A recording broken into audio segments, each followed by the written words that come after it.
Muito bem, a gente vai demonstrar aqui um recurso que é a gente conseguir ler dados de um arquivo XML e transformar ele num dicionário ou numa lista. Então vamos lá, a gente vai ter aqui nas atividades de Python uma atividade chamada XML to dict, ou transformar em XML para dicionário. Vamos arrastá-la para cá. Aqui em Package Manager eu vou desmarcar todas as opções, a gente só vai trabalhar aqui com o Python.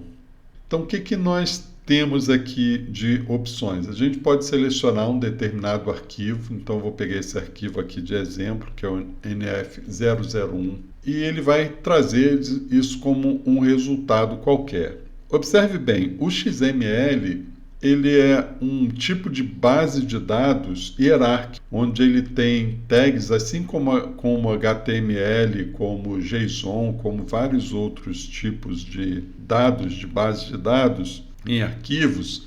Ele segue uma estrutura determinada, onde a gente pode compor de maneira hierárquica as informações. Então, o objetivo não é dar uma aula aqui sobre XML. Entender o funcionamento de um XML é importante, então eu peço que você se aprofunde nesse assunto. Aqui o nosso objetivo é como a gente usa uma atividade que vai pegar esse XML e transformar ele num dicionário ou numa lista, dependendo das opções que a gente selecionar.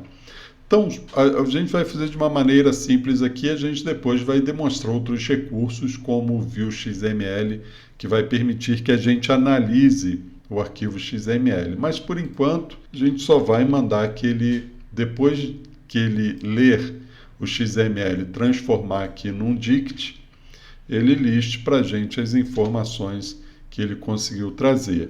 É importante que quando a gente vai usar o XML toList, ele usa uma determinada biblioteca específica que a gente precisa instalar. Então a gente vai vir aqui em Install Python Packages, mandar que ele me mostre somente a dependência desse projeto. Então, como eu só estou usando essa atividade, eu vou marcar aqui e pedir que ele faça para mim essa instalação dessa biblioteca. Biblioteca bem rápida, né? De instalar, ok? E a gente vai fazer então essa execução e a gente vai ver que ele vai trazer aqui como uma lista ou um dicionário de lista, né? Por isso é uma dict, porque dentro desse dicionário eu posso ter várias listas, várias tabelas. Vai depender muito do tipo de XML, da estrutura que tem lá. E a gente criou um recurso para facilitar o uso, né, dessas informações, porque pode ser que a gente não queira todas as informações que estejam dentro de um XML, a gente queira uma determinada parte dele. Então, vou fechar aqui, vou vir em View XML, selecionar novamente esse arquivo, carregar, e a gente vai ver que ele vai mostrando hierarquicamente o que está dentro do que. Então, todas as tags desse XML estão dentro dessa tag chamada NFE. Dentro dela ele vai ter uma inf NFE, que as demais vão estar sempre dentro dela.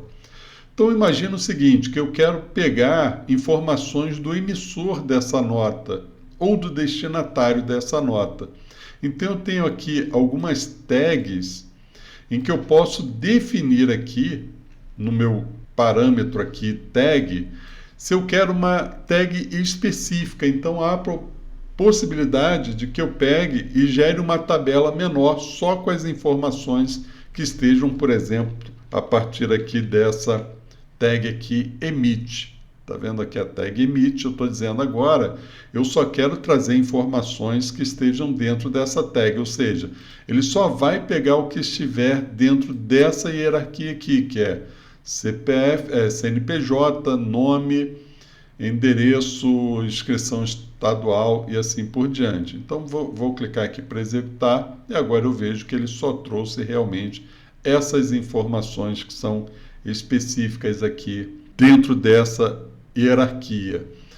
E eu posso também, eu posso buscar informações específicas. Por exemplo, eu posso definir que eu quero uma tag aqui CNPJ, Mas aí eu preciso ter algumas preocupações. Eu vou executar e a gente vai ver o seguinte, ele trouxe 2 CNPJs. Por quê?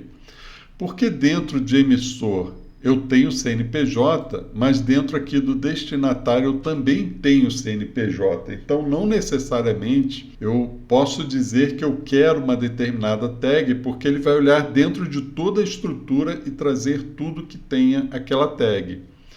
Então, eu posso usar, se eu preciso do CNPJ do emissor, usar a tag do emissor.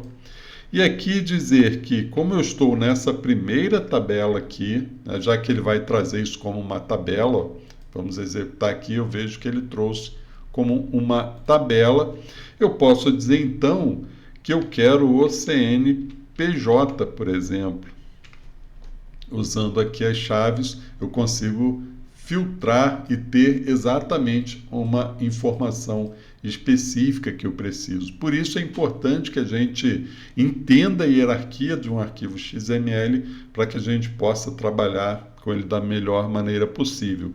É óbvio que hoje muita parte, principalmente de notas fiscais, elas são emitidas através de XML. Muitas aplicações hoje já têm opções de importar XML, mas a gente sabe que nem sempre, por conta do XML ser uma linguagem, né, de definição de dados muito permissiva, ou seja, cada um pode criar a estrutura que quiser, esses importadores muitas vezes não têm as informações que são necessárias, que foram definidas, por exemplo, aqui no XML. Digamos que uma determinada empresa decidiu que, ao invés de usar o termo emite, ela usa o termo emissor. Uma ferramenta que faz importação disso pode se perder no momento em que ele vai buscar o emissor e não encontra. Então, o RPA ele pode ser a solução para isso à medida em que a gente pode buscar esses dados e dar entrada nos sistemas e, principalmente, se esse sistema ele não tem uma opção de importação, precisa ser feito pelo front-end, pelo RPA a gente consegue, então, fazer isso de uma maneira muito simples e muito clara. Então é isso, é assim que a gente trata arquivos XML no Python RPA Dev Studio 2.